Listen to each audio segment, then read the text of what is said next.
عرض کرنا چاہتا ہوں. پہلے کتاب حکمت قرآن مجید سے وہ آیات رحمت سن لیجئے جو آج کے اس مضمون کا سرنامہ ہے.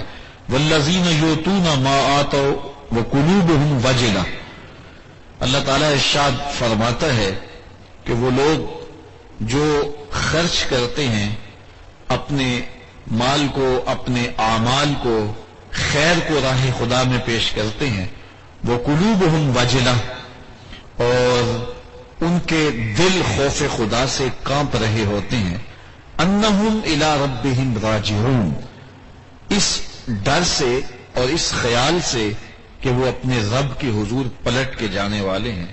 اولئک یسارعون فی الخیرات، یہ وہ خوش نصیب لوگ ہیں جو نیکی کے کاموں میں جو ہے وہ بڑھ کے آگے ہوتے ہیں. وَهُمْ لَهَا سَابِقُونَ، اور یہ سبقت لے جانے والے خوش نصیب ہیں اور نیکیوں کی راہ پہ چلنے والے مقدر والے لوگ ہیں کہ جن کا راستہ خیر ہے، جن کا راستہ نیکی ہے اور بھلائی کی راہوں کے یہ لوگ مسافر ہیں. یہ ان خوش نصیب لوگوں کی بات کی گئی ہے جو اپنی زندگی کو عمل سے مزین کیے ہوئے ہیں اور جن کے شب و روز یاد الہی میں گزرتے ہیں، جو اللہ کے ذکر میں لذت اور لطافت محسوس کرتے ہیں. پھر کہانی کتنی دل آویز ہے. سیدہ عائشہ رضی اللہ تعالی عنہا اس آیت کے بارے میں رسول کریم صلی اللہ علیہ وسلم سے ایک سوال کرتی ہیں. فرماتی ہیں اہم الذین یشربون الخمر ویسرقون، کیا حضور یہ وہ لوگ ہیں کہ جو شراب پیتے ہیں اور وہ لوگ ہیں جو چوری کرتے ہیں پھر اللہ کے حضور حاضر ہوتے ہیں تو ان کے دل کانپ رہے ہوتے ہیں؟ تو حضور نے فرمایا لا یا بنت الصدیق، اے صدیق کی بیٹی ایسا نہیں ہے، بلکہ قرآن مجید میں جن لوگوں کی یہاں بات کی گئی ہے یہ وہ خوش نصیب لوگ ہیں. وَلَكِنَّهُمُ الَّذِينَ يَصُومُونَ وَيُصَلُّونَ وَيَتَصَدَّقُونَ، یہ وہ لوگ ہیں جو روزے رکھتے ہیں، نماز پڑھتے ہیں، صدقہ و خیرات کرتے ہیں، لیکن کیفیت کیا ہے؟ وَهُمْ يَخَافُونَ أَلَّا يُقْبَلَ مِنْهُمْ، لیکن اس کے باوجود ڈرتے رہتے ہیں پتہ نہیں ہمارے عمل بھی قبول ہوں یا کہ نہ ہوں. یہ نہیں ہے کہ 4 نمازیں پڑھ لی تو بے نمازیوں کو حقیر جاننے لگے. یہ وہ خوش نصیب طبقہ ہے کہ جو اللہ کے حضور نیاز مندیاں پیش کرتے ہیں، اللہ کے حضور اپنی محبتیں پیش کرتے ہیں، کبھی مال خرچ کرتے ہیں، کبھی سجدے کرتے ہیں، کبھی رکوع اور قیام میں وقت گزارتے ہیں، کبھی وہ روزے رکھتے ہیں، کبھی دیگر صالح اعمال کے ذریعے سے اپنے رب کی رضا جوئی حاصل کرنے کے لیے کوشاں ہیں. لیکن یہ وہ لوگ خوش نصیب ہیں کہ جب وہ عمل کر رہے ہوتے ہیں تو ان کے دل تھر تھر کانپ رہے ہوتے ہیں کہ پتہ نہیں مالک یہ عمل بھی قبول ہوئے ہیں یا کہ نہیں ہوئے. البتہ گناہ سرزد ہو جائے ان سے کبھی کوئی بدی سرزد ہو جائے پھر تو خوف کا عالم دیدنی ہوتا ہے، پھر تو خشیت الہی سے ان کا رواں رواں کانپ رہا ہوتا ہے. حضرت سیدنا عبداللہ ابن مسعود رضی اللہ تعالیٰ عنہ فرماتے ہیں کہ مومن اگر گناہ کر بیٹھتا ہے تو اس کی کیفیت یہ ہوتی ہے جیسے پہاڑ کے نیچے آ گیا ہے کہ ابھی پہاڑ اس کے اوپر گر پڑے گا اور وہ جلدی سے اپنے بچاؤ کی تدبیر کرتا ہے. پہاڑ کے نیچے بندہ آ جائے تو کیسے بچ پائے گا؟ تو وہ چیختا ہے، چلاتا ہے کسی طرح میں اس پہاڑ کے نیچے دبنے سے بچ جاؤں. تو گناہگار کی یہ کیفیت ہے جو مومن گناہگار ہے. جب وہ گناہ کر بیٹھتا ہے تو پھر وہ ڈرتا ہے، جلدی سے توبہ کرتا ہے، اللہ کو منانے کے لیے چیختا ہے، چلاتا ہے، ہاتھ جوڑتا ہے، معافیاں مانگتا ہے، سجدے کرتا ہے، آنکھوں سے آنسو چھم چھم ٹپکتے ہیں، مالک مجھ سے گناہ ہو گیا، میرا گناہ معاف کر دے.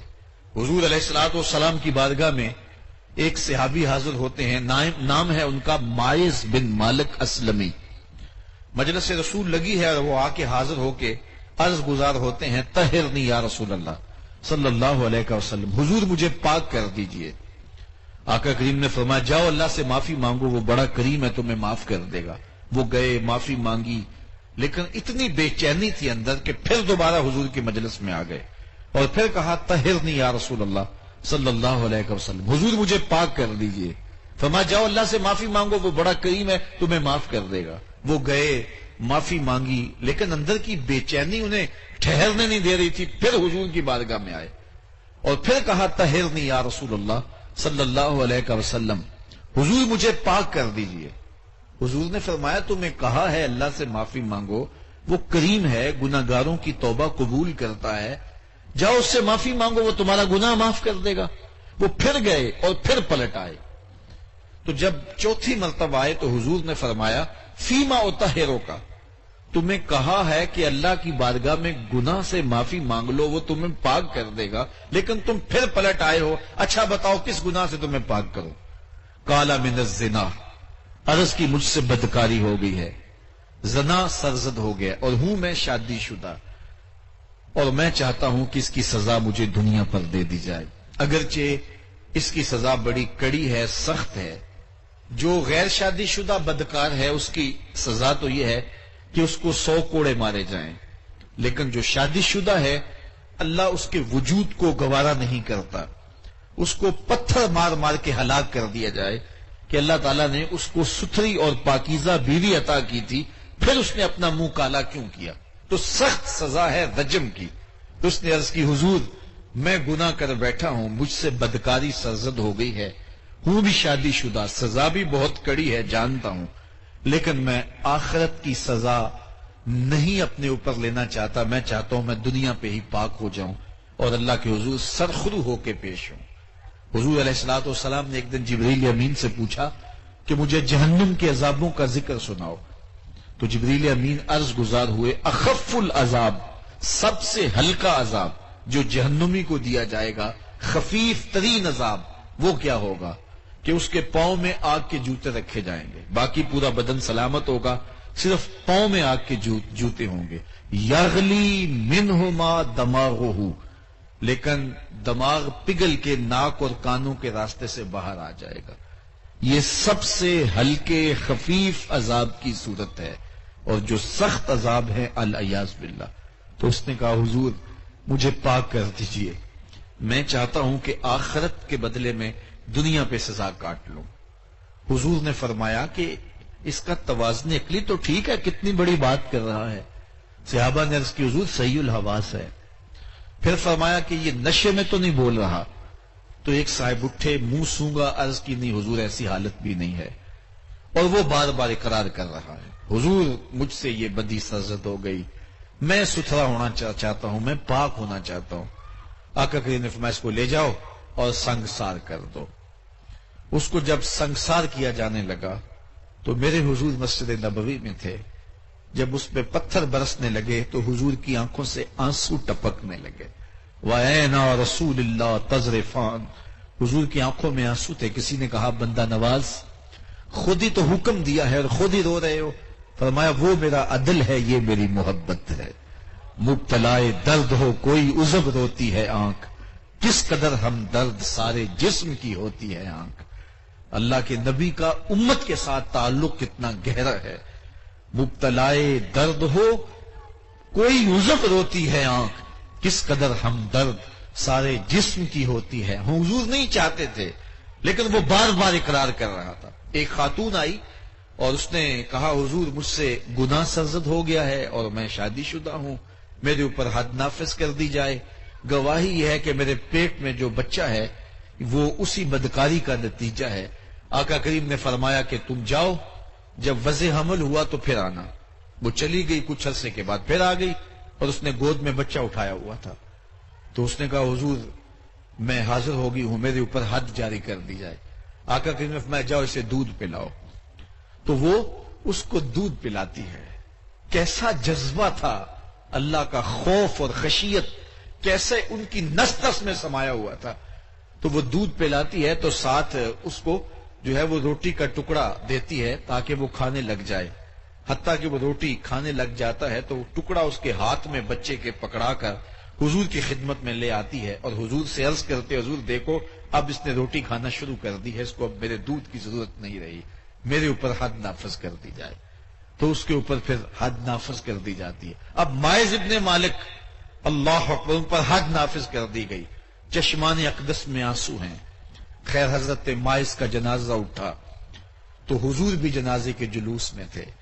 تو کسی کے منہ سے نکلا لو مائز نے زنا کیا تھا، بس یہ بات سننے کی دیر تھی کہ حضور کے چہرے کا رنگ سرخ ہو گیا اور آقا کریم علیہ الصلوۃ والسلام کے چہرے پہ جلال آ گیا اور فرمایا خبردار اگر کسی نے میرے مائز پہ بات کی، اگر اس نے بدکاری کی تھی تو میں نے پتھر نہیں مروائے، میرے مائز نے ایسی سچی توبہ کی ہے اگر روئے زمین کے تمام مسلمانوں میں بانٹ دی جائے لکفاہم، سب کی مغفرت ہو جائے، کہ اپنے آپ کو خود پیش کیا ہے۔ تو مائز ابن مالک نے کہا حضور بس مجھے یہاں دنیا کے اوپر پاک کر دیجئے۔ یہ مومن کی کیفیت ہے کہ جب وہ گناہ کر بیٹھتا ہے تو پھر وہ بے چین ہو جاتا ہے کہ اس کی تلافی کیسے ہو، مجھ کو معافی کیسے ملے، رب راضی کیسے ہو، میں اس کی نافرمانی کر چکا ہوں، اس کے حکم کو توڑ چکا ہوں۔ تو پھر وہ جلدی سے اللہ جل شانہ کو راضی کرنے کی کوشش کرتا ہے اور توبہ کی دہلیز پہ آ کے کھڑا ہو جاتا ہے۔ اور بندہ جب توبہ کرتا ہے تو اللہ تعالیٰ جل شانہ یہ نہیں دیکھتا اس نے جرم کیا کیا ہے، اللہ دیکھتا یہ میری دہلیز پہ آ گیا ہے، توبہ کے ایک آنسو سے اللہ پچھلے سارے گناہ معاف فرما دیتا ہے۔ اور منافق کی کیفیت کیا ہے؟ جب وہ گناہ کرتا ہے تو اس کی کیفیت یہ ہوتی ہے جیسے بدن پہ مکھی آ بیٹھی اور اس نے ہلکے اشارے سے اڑا دیا۔ اب مجھے بتائیے سویر سے لے کر شام تک کتنی دفعہ ایسا ہوتا ہے کہ بدن پہ مکھی بیٹھتی ہے اور ہم ہلکے اشارے سے اسے اڑا دیتے ہیں، لیکن ہمیں شام کو یاد بھی نہیں ہوتا کہ آج کتنی مرتبہ ہم نے اپنے بدن سے مکھی اڑائی تھی۔ 200 مرتبہ، 500 مرتبہ، 100 مرتبہ، ہمیں یاد بھی نہیں ہوتا اور ہم اپنے بدن سے جو ہے وہ بغیر کسی دھیان کے بھی مکھیاں اڑا رہے ہوتے ہیں۔ تو منافق کی یہ مثال ہے کہ جب وہ گناہ کر بیٹھتا ہے، گناہ کر دیتا ہے تو وہ یوں ہی محسوس کرتا ہے بدن پہ مکھی بیٹھی تھی اڑا دی، بس اتنی اس کی جو ہے وہ کیفیت ہوتی ہے۔ اب اس آئینے میں اور آپ اپنے آپ کو دیکھ سکتے ہیں کہ ہم کہاں کھڑے ہیں۔ کیا ہماری کیفیت یہ ہے کہ گناہ کر بیٹھے تو ہماری کیفیت خوف کی، خشیت کی یہ ہوتی ہے جس طرح پہاڑ تلے آ گئے، یا یہ ہے کہ جس طرح بدن پہ مکھی بیٹھی تو اس کو اڑا دی؟ سویر سے لے کر شام تک کتنے گناہ کیے، شام کو سوتے ہوئے دماغ پر، دل پر کوئی بوجھ نہیں ہوتا کہ آج اتنی نمازیں چھوٹی، آج اتنوں کے دل دکھائے، آج اتنوں کی غیبت کی، آج اتنوں کو گالی دی، آج اتنا حق غصب کیا، آج اتنا ٹیکس چوری کیا، آج اتنی رشوت لی، آج اتنی زیادتیاں کی، آج اتنا جھوٹ بولا۔ سویر سے لے کر شام تک اتنا کچھ ہوا، لیکن شام کو چین سے سو گئے، آرام کی نیند سو گئے، کوئی دماغ کے اوپر بوجھ ہی نہیں ہے، کوئی دل کے اوپر بوجھ ہی نہیں ہے کہ ہم نے اتنے گناہ کیا آج سارا دن میں۔ تو اگر یہ کیفیت ہے تو پھر یہ نفاق اندر اتر گیا ہے اور اچھی طرح رچ بس گیا ہے۔ لیکن اگر زندگی میں کبھی کوئی خطا، کوئی غلطی سرزد ہوتی ہے تو اس کا بوجھ، اس کی ندامت بے چین کر دیتی ہے، زندگی کا لف و نشر غیر مرتب ہو جاتا ہے، جینا مشکل ہو جاتا ہے، تباہ پہ بوجھ ہوتا ہے۔ احد پہاڑ تلے یا کسی پہاڑ تلے جس طرح بندہ دب و ہجتا کی کیفیت ہو جاتی ہے تو پھر اللہ کا شکر ادا کرے اور اس کے حضور رجوع کرے۔ اگر وہ کیفیت ہے پھر اللہ سے توبہ کریں اس بات کی کہ ہمارے اندر نفاق اتر گیا اور ہمارے من ستھرے نہیں رہے، گناہ پر گناہ کرنے کے باوجود بھی ہمیں کوئی فرق نہیں پڑتا۔ ایک حدیث میں آتا ہے جب کوئی شخص گناہ کرتا ہے تو گناہ کرنے کی وجہ سے اس کے دل پر ایک سیاہ نقطہ لگ جاتا ہے، اگر وہ فوراً توبہ کر لے تو وہ نقطہ مٹ جاتا ہے اور دل شفاف ہو جاتا ہے، لیکن اگر وہ توبہ فوراً نہیں کرتا تو نقطے کے ساتھ ایک نقطہ دوسرے گناہ سے پھر پڑ جاتا ہے، حتیٰ کہ وہ پھیلتا رہتا ہے اور گناہ ہوتے جاتے ہیں۔ ایک وقت ایسا آتا ہے کہ پورا دل سیاہ ہو جاتا ہے، اور جب پورا دل سیاہ ہو جائے تو پھر گناہ اور نیکی میں کوئی فرق باقی نہیں رہتا، پھر انسان کی زندگی جو ہے وہ گناہوں کا مجموعہ بھی بن جائے تو اس کو کوئی فرق نہیں پڑتا۔ سفید چادر کے اوپر ایک بھی داغ لگے تو وہ عجیب لگتا ہے، اس کی تلافی کی کوشش ہوتی ہے، لیکن جب چادر پہ اتنے داغ لگ جائیں کہ وہ پوری کی پوری سیاہ ہو جائے تو پھر اس کو دھونے کی فکر نہیں ہوتی اور وہ عجیب بھی نہیں لگتی، اس لیے کہ وہ پوری کی پوری سیاہ ہو گئی ہے۔ تو میں اور آپ اپنے اندر اتر کے دیکھیں، آج محاسبے کی شب ہے۔ فرمایا گیا حاسبو قبل ان تحاسبو، اس سے قبل کہ تمہارا حساب کیا جائے اپنا حساب خود کرو۔ میں اور آپ آج یہاں اپنے آپ کو تولیں، ترازو کے دونوں پلڑوں کے اندر اپنے اعمال کو رکھیں، نیکیاں بھی رکھیں اور برائیاں بھی رکھیں، اور پھر ان کو تولیں جو ریا، تصنع، بناوٹ کا شکار ہو گئی وہ نیکیاں نہیں رہیں۔ تو جو برائیاں ہیں وہ تو برائیاں ہی برائیاں ہیں۔ اب نیکیاں جو خلوص کی شرط کے ساتھ ہوئی ہیں وہی بس نیکیاں ہیں، اور وہی نیکیوں کے پلڑے میں تل سکتی ہیں۔ اور پھر ہم دیکھیں کہ ہم کہاں کھڑے ہیں۔ یہ زندگی کہیں غفلت میں نہ گزار دیں، آنکھ بند ہو تو پھر کھلے، اور پھر کہیں ہائے ہمیں کسی نے بتلایا نہیں تھا، ہم خود بھی اس پہ غور و تدبر نہیں کیا، پھر ہاتھ ملتے رہ جائیں کہ پلے کچھ بھی نہ ہو۔ چونکہ جو ریا میں مبتلا ہو کر کے نیکی کی، وہ نیکی ہی نہیں ہے، وہ خیر ہی نہیں ہے، اور ریا کی چال بہت زیادہ باریک ہے۔ یہ جو آیت کریمہ ہے اس میں اہل ایمان جب نیکی کرتے ہیں پھر بھی ڈرتے ہیں، تو وہ ڈر کیا ہے؟ تو علماء فرماتے ہیں 3 طرح کا ڈر ہے۔ ایک ریا کا ڈر، چونکہ ریا کی چال بہت زیادہ باریک ہے، کالی چادر پر کالے رنگ کی چیونٹی چل رہی ہو تو اس سے بھی زیادہ باریک چال ریا کی ہے، بندے کو سمجھ بھی نہیں آ رہی ہوتی اور بندہ ریا میں مبتلا ہو رہا ہوتا ہے۔ اقبال نے کہا تھا براہیمی نظر لیکن بڑی مشکل سے ملتی ہے، ہوس چھپ چھپ کے سینوں میں بنا لیتی ہے تصویریں۔ تو یہ بڑا نازک اور حساس مرحلہ ہے، اور اللہ صرف اس عمل کو قبول کرتا ہے جو محض اس کی رضا کے لیے کیا گیا ہو۔ قیامت کے دن 3 شخص لائے جائیں گے، سخی، قاری اور شہید، اور وہ کہیں گے کہ مالک ہم نے اپنا سب کچھ تیرے لیے پیش کیا لیکن اللہ قبول نہیں فرمائے گا۔ سخی کہے گا میں نے مال خرچ کیا، اللہ تعالیٰ ارشاد فرمائے گا تو نے نام و نمود کے لیے ایسا کیا، تجھے شہرت مل گئی، لوگوں نے واہ واہ کہہ لیا، تیری سخاوت کے جھنڈے لگ گئے ہر جانب، اب تیرا اجر دنیا پہ مل گیا، آخرت میں تیرا کوئی حصہ نہیں ہے۔ قاری کہے گا میں ساری زندگی قرآن کی خدمت کی، اللہ فرمائے گا کہ تو نے قرآن اس لیے پڑھا کہ لوگ کہیں گے واہ کتنا اچھا قاری ہے، اس سے تو نے دنیا حاصل کی، آخرت میں تیرا کوئی حصہ نہیں ہے۔ اسی طرح شہید کہے گا میں نے جان جیسی متاع عزیز تیری راہ میں وار دی، تو اللہ تعالیٰ فرمائے گا تو نے اس لیے قربانی دی کہ لوگ تیری سخاوت، تیری جرت کے اور تیری بہادری کے جھنڈے لگائیں، اور واقعہ تیری بہادری کی لوگوں نے داد دی، لیکن آخرت میں تیرا کوئی حصہ نہیں، اور ان کو دھتکار دیا جائے گا۔ حضرت ابو امامہ الباہلی رضی اللہ تعالیٰ عنہ فرماتے ہیں کہ میں حضور کی خدمت میں حاضر ہوا، یہ حدیث سننے کے لائق ہے، اور اس حدیث کے اندر ہمارے لیے بہت روشنی ہے۔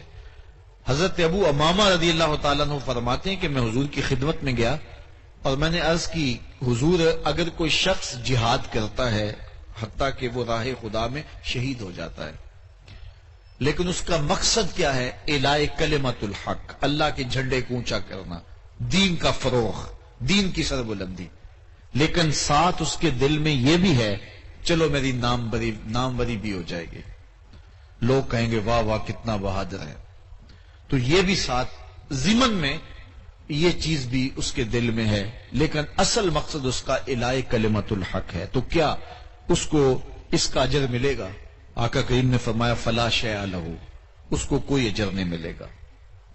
تو حضرت ابو امامہ الباہلی فرماتے ہیں کہ میں یہ سمجھا شاید میں مدعا پیش نہیں کر سکا، تو میں نے پھر عرض کی حضور میرے ماں باپ آپ پہ قربان ہوں، وہ جہاد کرتا ہے اعلاء کلمت الحق کے لیے، دین کے جھنڈے کو اونچا کرنے کے لیے، اس کا مقصود اور اس کا مدعا اللہ کے جھنڈے کو اونچا کرنا ہے، لیکن اس کے ساتھ دل میں یہ بھی ہے کہ چلو ناموری بھی ہو جائے گی۔ حضور نے فرمایا فلا شیء لہ، اس کو کچھ نہیں ملے گا، کوئی اجر نہیں ہے اس کا۔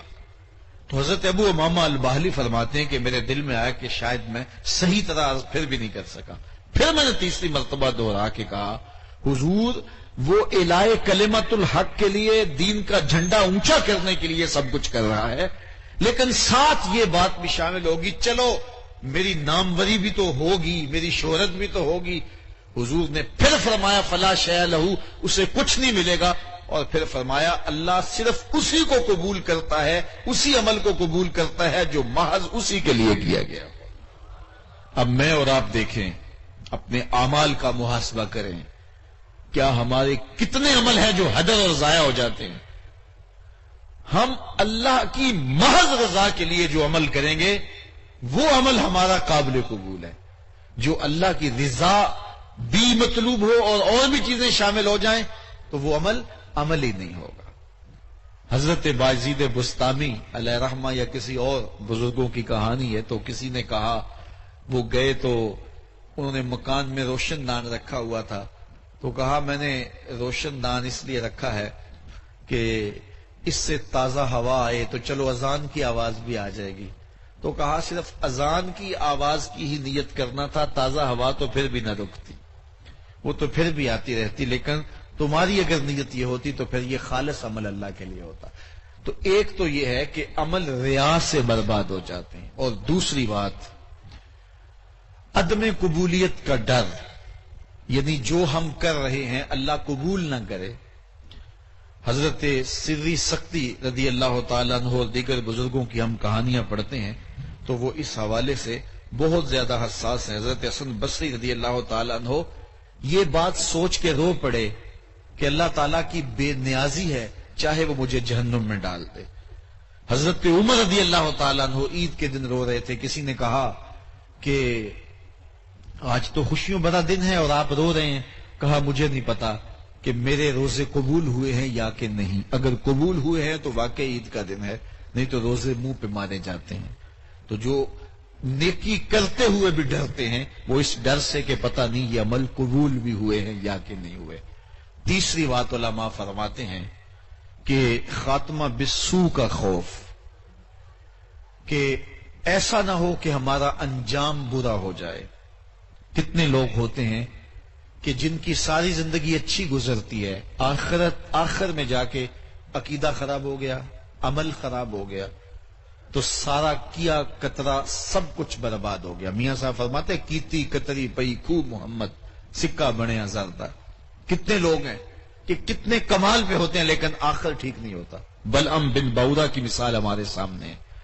بنی اسرائیل کا مستجاب الدعوات ولی تھا، اور جب یہ ہاتھ پھیلا کے دعا مانگتا تھا اتنا مستجاب الدعوات تھا کہ ہاتھ منہ پہ بعد میں پھیرتا تھا، قبولیت پہلے ہو جاتی تھی۔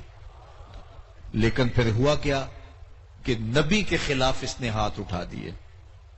اس کا یہ خیال ہوا کہ میں مستجاب الدعوات ہوں، رب سے ڈائریکٹ ہوں، تو بس ٹھیک ہے، نبی کی کیا ضرورت۔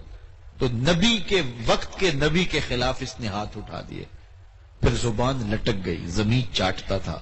اور وہ جو مستجاب الدعوات ولی تھا اس کے بارے قرآن نے کہا مثلہ کمثل الکلب، اس کی مثال کتے کی مثال ہے۔ تو تھا مستجاب الدعوات ولی، لیکن لڑک کے کہاں گرا؟ اسی لیے میاں صاحب بولے پڑھنے اٹھتے مان کرینا نہ آنکھی میں پڑیا، او جبار کہار صداوے متا روڑ دے وے دودھ کڑیا۔ تو جب تک یہ انجام، یہ یقین نہ ہو کہ میرا انجام کیا ہے، تو دھڑکا لگا رہے، ڈر لگا رہے، یہ مومن کی زندگی ہے۔ ہم نے بڑے بڑے لوگ دیکھے انجام بخیر نہیں ہوتا، آخرت خراب ہو جاتی ہے، عمل کی زندگی گناہوں میں دوبارہ چلی جاتی ہے، یا عقیدہ ہی برباد ہو جاتا ہے۔ تو اللہ کسی توفیق مانگو کہ اللہ خیر سے منزل تک پہنچا دے، خاتمہ بالایمان کرے۔ حضرت ابی ملیکہ رضی اللہ تعالیٰ عنہ فرماتے ہیں، یہ تابعی ہیں، کہتے ہیں میں 30 اصحاب رسول سے ملا ہوں۔ امام بخاری نے کتاب الایمان میں اس کو روایت کیا ہے، 30 اصحاب رسول سے میں نے ملاقات کی ہے۔ کہتے ہیں کہ ہر ایک ایمان کے بارے میں ڈاڈا فکر مند تھا، ہر کوئی یہ کہتا تھا میرا خاتمہ ٹھیک ہو جائے۔ رنگا رنگ سہیلیاں پرن کڑے، پر پریا اس دا جانیے جس دا توڑ چڑھے۔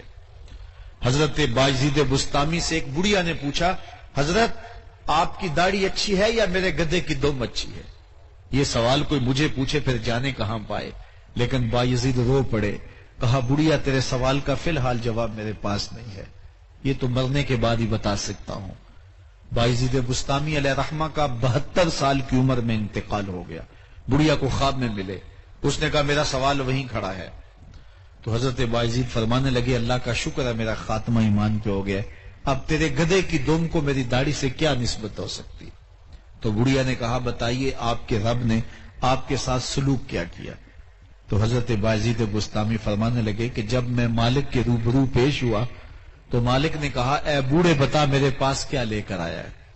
تو میں نے عرض کی مالک بادشاہوں کی چوکھٹ پہ جب فقیر آئیں تو شہنشاہ یہ تو نہیں پوچھا کرتے کہ کیا لے کر آئے ہو، فقیروں کو تو شہنشاہ یہی پوچھتے ہیں کیا لینے آئے ہو؟ میں لے کر کچھ نہیں آیا، تیری رحمت کا سوالی بن کے آیا ہوں، اللہ نے بغیر حساب کے میری مغفرت فرما دی۔ تو یہ اللہ کی کرم نوازی اپنے بندوں پر، اس کی رحمت بہانے ڈھونڈتی ہے۔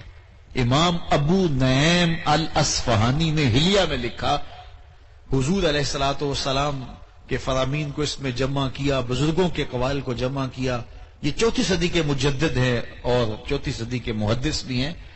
فرماتے ہیں کہ جو 70 سال کی عمر کا شخص انتقال کرتا ہے مسلمان، اللہ اس کے بڑھاپے کا حیا کرتے ہوئے بغیر حساب کے جنت عطا فرماتا ہے، اور جو 80 سال کی عمر کا مسلمان انتقال کرتا ہے، اللہ اس کے بڑھاپے کا حیا بھی کرتا ہے، اس کو پروٹوکول بھی دیتا ہے، اس کی تو مغفرت فرماتا ہی فرماتا ہے۔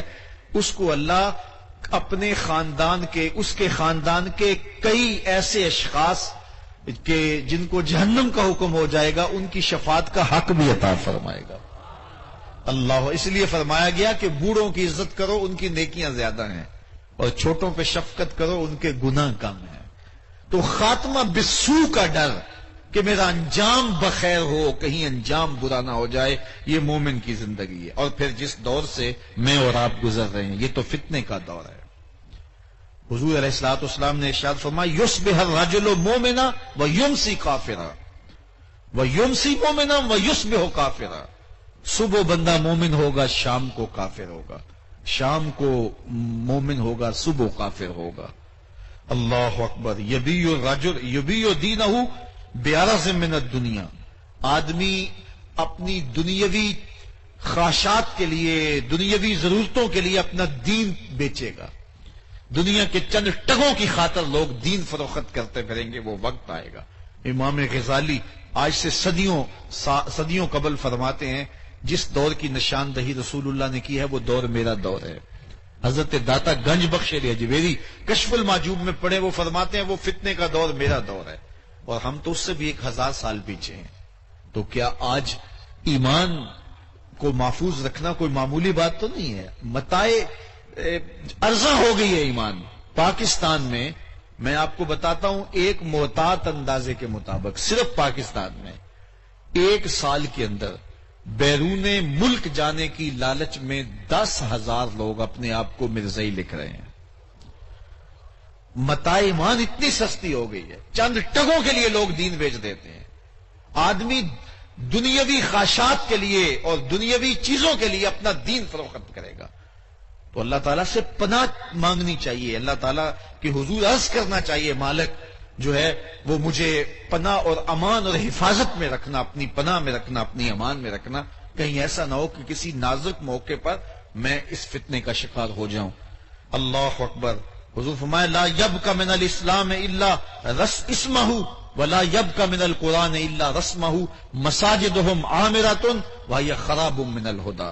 ایک وقت آئے گا کہ اسلام صرف نام کا رہ جائے گا، مسجدیں زیب و زینت کے لحاظ سے تو آباد ہوں گی، لیکن ہدایت کے نور سے خالی ہوں گے۔ کیا جس دور کی نشاندہی کی گئی وہ دور ہم اپنی آنکھوں سے نہیں دیکھ رہے؟ کیا ایمان متاع ارزاں نہیں ہو گیا؟ کیا معمولی مفادات کے لیے ایمان بیچے نہیں جا رہے؟ کیا نظریات تبدیل نہیں ہو رہے؟ کیا خواہشات کے انسان غلام نہیں بن گئے؟ تو پھر اس دور کے اندر اپنے ایمان کی حفاظت کی اللہ سے دعا مانگے۔ رنگا رنگ سہیلیاں پرن کڑے پر پریا اوستا جانیے، جس دا توڑ چڑے۔ دنیا پہ کتنے لوگ آئے چلے گئے، ہم نے بھی اس دنیا کو چھوڑ کے ایک ایسی وادی میں داخل ہونا ہے جس وادی میں ہمارے اس سارے اعمال کی جواب دہی ہمارے سامنے کھڑی ہوگی، قبل اس سے کہ وہ وقت آئے کوئی حجت نہ رہے۔ ہمیں آج ہی اپنی زندگی کو بدلنا ہوگا۔ یہ خوش نصیب راتیں اور یہ ہمایوں لمحے اور یہ خوبصورت گھڑیاں جو اللہ نے ہمیں نصیب کی ہیں، یہ ہماری بخشش کا ایک بہانہ ہے، یہ ہماری بخشش کا ایک ذریعہ ہے کہ آؤ میری دہلیز پہ اور تمہارے اٹھے ہوئے ہاتھوں کو میں خالی نہیں موڑوں گا۔ لیکن وہ کتنا بد نصیب ہوگا جو ایسی بابرکت راتوں کے دامن سے چھینتے ہوئے اجالے بھی اپنے من میں سمو نہ سکے، اور ایسی بخشش بری راتوں کے اندر بھی اپنی مغفرت نہ کروا سکے، اور ایسا بد نصیب شخص جو ہے وہ پھر کہیں کا نہیں رہے گا۔ آئیے میں اور آپ اپنی زندگی کو اپنے مالک کی دہلیز پہ لے جائیں۔ آج کا پچھتاوا کل کی بہتری کی ضمانت ہوگا، کل کا پچھتاوا سوائے حسرت کے بڑھانے کے اور کچھ نہیں ہوگا۔ اللہ قرآن مجید میں ایک مقام پہ فرماتا ہے کہ وہ منظر کیسا ہوگا جب لوگ رب کے حضور سر جھکائے کھڑے ہوں گے اور اللہ کی بارگاہ میں عرض کریں گے مالک ایک مہلت دے دے، دنیا پہ جا کے تیرے حکم سے سر نہیں اٹھائیں گے۔ لیکن اس وقت کہا جائے گا اب وہ وقت گزر گیا، وقت تمہیں دیا، مہلت تمہیں دی، کتابیں تمہارے پاس آئیں، انبیاء تمہارے پاس آئے، مصلحین تمہارے پاس آئے، روز ڈوبتا ہوا سورج تمہیں کوئی کہانی سناتا تھا، لیکن تم نے کسی سے کچھ نصیحت نہ پکڑی۔ یہ ڈوبتا ہوا سورج ہمیں بتاتا ہے کہ میاں میں ڈوب رہا ہوں اور تم بھی قائم نہیں رہو گے، دیگر تے دن گیا محمد اوڑک نو ڈوب جانا۔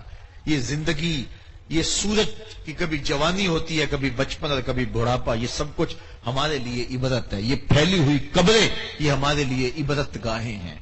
حضرت یعقوب علیہ السلام اللہ کے جلیل القدر پیغمبر گزرے ہیں، ان سے ان کی خدمت میں حضرت اسرائیل کا آنا جانا تھا، تو ایک دن حاضر خدمت ہوئے تو کہا اسرائیل میرے سے ایک وعدہ کرو۔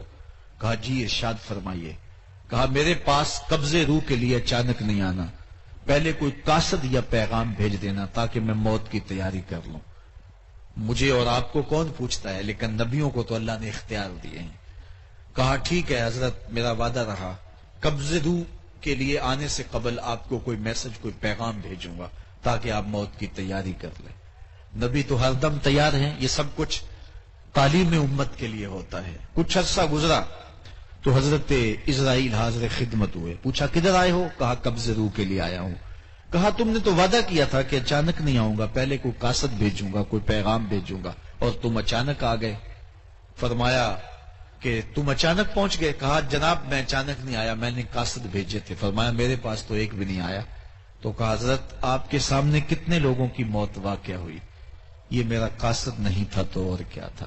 آپ کی داڑھی میں سفید بال آ گئے، یہ میرا قاصد نہیں تھا تو اور کیا تھا۔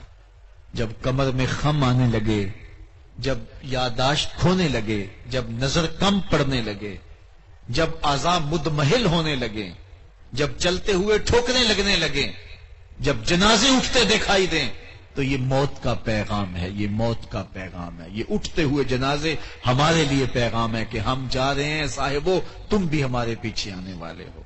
تو قبل اس سے کہ وہ وقت آئے آج اپنے آپ کو سنبھالا دیں۔ حضرت عمر کا دربار لگا ہے، ایک شخص آیا اور کھڑا ہو گیا اور کہا یا عمر لا تنسا موتک، عمر اپنی موت کو نہیں بھولنا۔ حضرت عمر تھر تھر کانپنے لگے جس طرح بید کی شاخ کانپتی ہے۔ پھر اس کو بلایا، کہا اگر روز آ جایا کرے اور یہاں آ کر کے مجھے تلقین موت کر جایا کرے، تذکیر موت کر جایا کرے تو بڑی مہربانی ہوگی۔ مہینے کے بعد اس کو کچھ مشاہرہ بھی دے دیتے ہیں، کوئی اس کی خدمت بھی کر دیتے ہیں۔ وہ روز آتا ہے، بڑا دربار ہوتا ہے، کھڑا ہو کے کہتا ہے عمر موت کو نہیں بھولنا۔ حضرت عمر تھر تھر کانپنے لگ جاتے ہیں۔ ایک دن وہ آیا، اس نے صدا لگائی، حضرت عمر نے اس کو بلایا، اس کے ہاتھ میں مشاہرہ دیا، کہا آج کے بعد تم نے نہیں آنا۔ کوئی اور آدمی آنے لگا؟ فرمایا نہیں۔ تذکیر موت کی ضرورت نہیں رہی؟ فرمایا نہیں۔ تو مجھ سے کوئی غلطی ہوگی کہ چھٹی دی جا رہی ہے؟ کہا نہیں۔ تو پھر کیا ماجرا ہوا؟ تو حضرت عمر رو پڑے، اپنی داڑھی پہ ہاتھ رکھا، ایک بال الگ کیا، وہ بال سفید ہو چکا تھا۔ کہا میاں میری داڑھی میں اب سفید بال آ گیا، اب یہی چین سے نہیں بیٹھنے دے گا، اب تیرے آنے کی ضرورت نہیں ہے، یہ آ گیا مجھے موت یاد دلاتا رہے گا، ہماری تو پوری داڑھی بھی سفید ہو جائے۔ میاں صاحب نے کہا تھا نا ہڈیاں کمبن گوڈے کھڑکن تے اڑ گیا لک تیرا، اجے بھی بدیوں باز نہ آئوں جیو مرد دلیرا، یا ایھا الانسان ما غرک بربک الکریم، او بھاگے او انسان تو کریم رب سے بھاگ گیا ہے۔ 70 ماؤں سے زیادہ پیار کرنے والا رب اور بندہ اسی کی دہلیز چھوڑ کے بھاگ گیا۔ ماں کا در چھوڑ کے بھاگ جائے تو ماں آواز دیتے ہے پتر آجا، اتنی ٹھنڈی چھاؤں کہیں نہیں ملے گی، در در کی ٹھوکریں تیرا مقدر ہوں گی، آجا پلٹ کے۔ ماں اپنے بازو پھیلا کے پکار کے کہتی ہے پتر آجا، اتنی ٹھنڈی چھاؤں کہیں نہیں ملے گی۔ مالک کی دہلیز چھوڑ کے بندہ بھاگا، اس کی رحمتیں کیسے پکار رہی ہیں۔ میں کہتا ہوں ساری دنیا کا شہد نچوڑ دو، اتنی مٹھاس پیدا نہیں ہوگی جتنی مٹھاس ان لفظوں کے اندر رچی ہوئی ہے۔ رحمت رب کی آواز دے رہی ہے، یا ایھا الانسان، او بھاگے ہوئے انسان، آجا پلٹ کے، ما غرک بربک الکریم، تجھے کریم رب کی چوکھٹ سے کس نے دور ہٹا دیا ہے؟ دولت، حسن، جوانی، اقتدار، وہ کیا شے ہے جو تیرے ساتھ مستقل رہنے والی ہے؟ آجا پلٹ کے، میں تیرا رب ہوں۔ اچھا دیکھیے، ما غرک بربک الکریم، لفظ رب ہی کافی تھا لیکن اس کے ساتھ کا ضمیر لگائی، تیرا رب، اور پھر آگے کریم کی صفت لگائی کہ رب بھی وہ جو کریم ہے۔ او بھاگے ہوئے انسان، پلٹ کے آجا اس رب کی طرف جو غیر نہیں تیرا اپنا ہے، اور پھر تو جب آئے گا تو وہ تیرا استقبال اپنے کرم سے کرے گا۔ آجا اس چوکھٹ پہ۔ کبھی آپ نے دیکھا ہو کوئی نالائق بچہ گھر چھوڑ کے بھاگ جائے، وہ تو شاید کسی ہوٹل میں برتن مانج کے اپنے پیٹ کی آگ بجھا رہا ہوتا ہے، لیکن ماں کے حلق سے نیچے لقمہ نہیں اترتا۔ باپ پاگلوں کی طرح گھوم رہا ہوتا ہے، اس کے دوستوں سے پوچھتا ہے، وہ نکما تمہیں تو نہیں بتا کے گیا، رشتہ داروں کو پوچھتا ہے کہ تم ادھر تو نہیں آیا، اخبارات میں اشتہار چھپتے ہیں، ٹیلی ویژن پہ اشتہار آتے ہیں، ہمارا بیٹا اتنے دنوں سے گھر سے گم ہے، یہ نام، لباس اس طرح کا، وضاقتہ یہ، قد کاٹ یہ، اٹھنے بیٹھنے کا سٹائل، کہنے اور سننے کا انداز یہ، اتنے دنوں سے گم ہے، اگر ملے تو اس نمبر پہ اطلاع کریں، اتنا انعام دیں گے، اور ساتھ لکھا ہوتا ہے نوٹ، اگر وہ خود پڑھ رہا ہو تو واپس آ جائے، اسے کچھ نہیں کہا جائے گا۔ اور میں جب بھی اس قبیل کا اشتہار پڑھتا ہوں تو میری نظر اس آیت پہ آ کے رکتی ہے، رب بھی کہتا ہے او بھاگے ہوئے انسان، آجا پلٹ کے، تیرا رب کریم ہے، کچھ نہیں کہے گا، تو بس آنا ہے اس کی چوکھٹ پہ، وہ پچھلے سارے گناہ معاف کر، وہ یہ نہیں دیکھے گا، وہ یہ بھی نہیں پوچھے گا کہ تو کیوں گیا تھا، کیوں بھاگا تھا، میرا در کیوں چھوڑا تھا، بس تیرا آنا گناہ گار کی آنکھ کا پانی اللہ کے غصے کی آنکھ کو ٹھنڈا کر دیتا ہے۔ ایک روایت میں آتا ہے خوف خدا اور خشیت الہی سے اگر کوئی شخص رویا، کتنا رویا، دریا بہا دیے؟ نہیں، اس کی پلکوں کے بال کی ایک جڑ گیلی ہو گئی، یعنی اس کے پورے بال گیلے نہیں ہوئے، بالوں میں سے ایک بال کی جڑ گیلی ہو گئی۔ قیامت کے دن وہ بال کھڑا ہو جائے گا، مالک یا مجھے نکال لے یا اس کو جنت عطا کر دے۔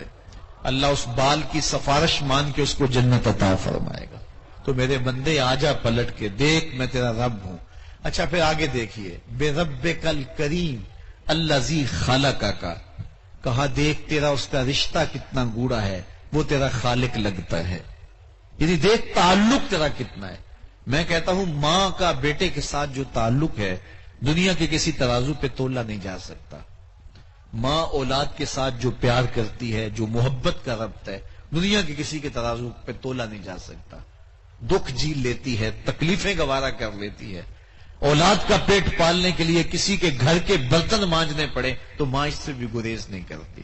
شہر میں آ کر پڑھنے والوں بھول گئے ہو کس کی ماں نے کتنا زیور بیچا ہے، مائیں اولادوں کے لیے کیا کیا جتن نہیں کرتی اور کن کن مشکلات سے نہیں گزرتی۔ اولاد سے ماں کو اتنا پیار کیوں ہے؟ ایک ہی جواب ہے آپ کا، اور وہ یہ، اس لیے کہ ماں نے اولاد کو جنم دیا ہے۔ اس جملے پہ آپ کی توجہ چاہوں گا، جس ماں نے جنم دیا وہ اتنا پیار کرتی ہے تو جس رب نے خلق کیا وہ کتنا پیار کرتا ہوگا۔ تو کہا آجا پلٹ کے، میری رحمتیں تجھے آواز دے رہی، آنا تو نے ہے ہی، پھر جو کفن میں منہ چھپا چھپا کے آتا پھرے گا، پھر جو لوگ تجھے کندھوں پہ اٹھا کے لائیں گے، آجا اپنے قدموں سے چل کے آجا، آجا کھلے منہ آجا، اس کی رحمتیں تجھے آواز دے رہی ہیں۔ حل میں مستغفرن، ہے کوئی بخشش مانگنے والا؟ حل میں مستغفرن، ہے کوئی اس سے گناہوں کی معافی چاہنے والا؟ ہے کوئی رزق مانگنے والا؟ پچھلی رات رب کی رحمتیں آوازیں دے رہی ہوتی ہیں اور بندے کو پکار رہی ہوتی ہیں، میرے بندے کدھر بھٹک رہا ہے، یا ایھا الانسان ما غرک بربک الکریم الذی خلقک فسواک فعدلک فی ای صورت ما شاء رکبک۔ دیکھ اس نے تجھے کیسی منمونی صورت دی ہے، تیرے اعضاء کو کیسا توازن دیا ہے، تجھے کیسا حسن دیا ہے، تجھے کیسا نور چشم عطا کیا ہے، آنکھوں میں کتنے اجالے رکھ دیے ہیں، کانوں میں شنوائیاں رکھ دی ہیں، زبان پہ تیرے لیے نغمے پھیلا دیے ہیں۔ اے انسان ذرا غور تو کر کہ اس نے تجھے کچھ نہیں عطا کیا، تو اسی کی دہلیز سے بغاوت کر کے بھاگ گیا ہے۔ آجا پلٹ کے اپنی پیشانی اس کے حضور جھکا لے، پھر کل جو پچھتائے گا، آج کا پچھتاوا کل کی بہتری کی ضمانت بن جائے گا۔ وہ ایک فقیر تھا، بازار میں کھڑا رو رہا تھا، تو کسی نے گزرتے ہوئے کہا کہ بابا ان لوگوں نے تجھے تنگ کیا ہے، مارا ہے، کیا ماجرا ہوا ہے، کیوں رو رہے ہو؟ اس نے کہا ایسی کوئی بات نہیں ہے، مجھے ان کے رویے پہ رونا آ گیا۔ کہا کیا ماجرا ہوا؟ کہا یہ دنیا میں کھوئے ہوئے تھے تو میرے دل میں خیال آیا ان کی اور رب کی صلح کروا دوں۔ تو کہا پھر کیا ہوا؟ کہا وہ تو مانتا، یہ نہیں مانتے۔ وہ کہتا ہے ان کو لے آ میری دہلیز پہ، ایک آنسو سے سارے گناہ دھو ڈالوں گا، بلکہ ان کے گناہوں کو بدل کے نیکیوں میں تبدیل کر دوں گا۔ جتنا بڑا گناہ گار ہوگا اتنا بڑا نیکوکار بن جائے گا۔ اللہ قرآن مجید میں فرماتا ہے تمہارے گناہوں کو بدل کے نیکیوں میں تبدیل کرتے ہیں۔ کوئی ایسا بھی کریم ہوتا ہے؟ حضرت عمر رضی اللہ تعالیٰ عنہ جا رہے تھے بازار میں، تو آگے ایک شرابی ہاتھ میں شراب کی بوتل پکڑے موڑ کاٹتا ہے، تو آگے حضرت عمر نظر آئے، تھر تھر کانپنے لگا، دل میں کہا اے اللہ عمر کے قہر سے بچا لے، سچی توبہ کرتا ہوں، اور جلدی سے اس شراب کی بوتل کو بغل میں دبا لیا۔ حضرت عمر نے دیکھ لیا تھا، موقع پہ پہنچ گئے، ہاتھ میں درہ پکڑا ہے۔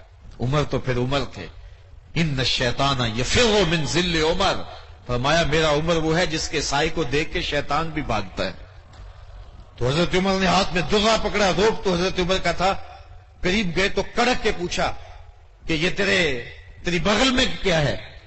تو تھی تو شراب کی بوتل، لیکن حضرت عمر سے ڈرتا ہوا کہنے لگا توبہ سچی پہلے کر چکا تھا۔ تو ڈرتے ڈرتے کہنا حضور یہ سرکہ ہے۔ حضرت عمر نے کہا نکال۔ جب اس نے نکالا تو وہ واقعی سرکہ بن چکا تھا۔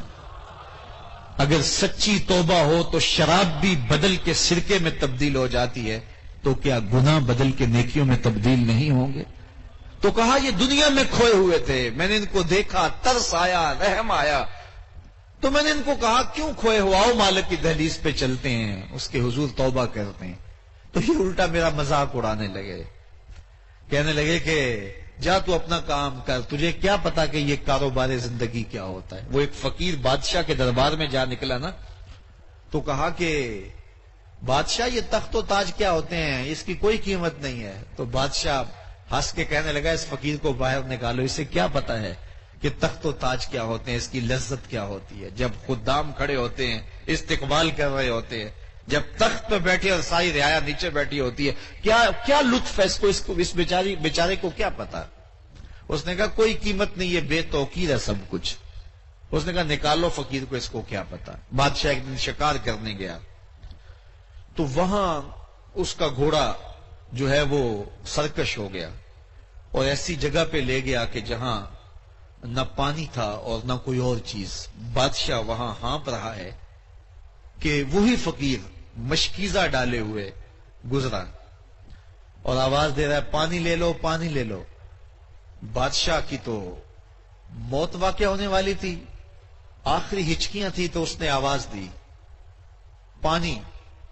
تو اس فقیر نے کہا کہ ہاں تمہارے پاس ہے کوئی قیمت پانی دینے کی؟ اس نے کہا میں بادشاہ ہوں اس ملک کا۔ اس نے کہا ہوتے ہوگے، مجھے غرض نہیں ہے، میں تو بیچتا ہوں پانی۔ اس نے کہا بابا میں بادشاہ ہوں، جو مانگو گے میں دوں گا، مجھے پانی دو، میں مر رہا ہوں۔ اس فقیر نے کہا آدھی حکومت لگے گی۔ اس نے کہا آدھی لے لینا، مجھے پانی تو دو، کیونکہ مر گیا تو ساری جائے گی۔ اس نے پانی کا گھونٹ دیا، اللہ اکبر، پیاس کی شدت تھی، جب پانی کا کٹورا اس نے منہ سے لگایا تو پانی حلق میں اٹک گیا۔ اب پھر دوبارہ مصیبت بن گئی۔ تو اس فقیر نے کہا کہ میں حکیم بھی ہوں، اگر کہو تو تمہارا علاج کر دوں۔ اس نے کہا ضرور کرو، لیکن اس نے کہا میں یوں ہی نہیں کروں گا، آدھی باقی حکومت بھی لگے گی، وہ بھی لکھ دو۔ اس نے چمڑے کے اوپر لکھوا لیا، ساری حکومت لکھوا لی، اور اس نے اس کا علاج کیا فوری۔ جو اس کے پاس ٹوٹکا ٹونا تھا تو اس کا پانی نیچے حلق سے نیچے اتر گیا۔ بادشاہ گھوڑے پہ بیٹھا واپس آیا، وقت گزر گیا، عرصہ بیت گیا، بادشاہ پھر تخت پہ بیٹھا تھا، وہی فقیر بھیس بدل کے دوبارہ آ گیا۔ پھر اس نے نصیحت کی کہ آخرت کو یاد کرو، یہ دنیا کچھ نہیں ہے، 4 دن کی کہانی ہے۔ بادشاہ نے کہا تو میرا خیال ہے پہلے بھی کبھی آیا تھا، تو نہیں سمجھتا تخت و تاج کی لذت کیا ہے۔ اس نے کہا اس کی کوئی قدر و قیمت نہیں ہے، چھوڑ اسے، آخرت سب کچھ ہے۔ تو اس نے کہا نکالو اس فقیر بابے کو، یہ اس دن بھی آیا تھا تو آج پھر آ گیا ہے، اپنی راہ لے بابا۔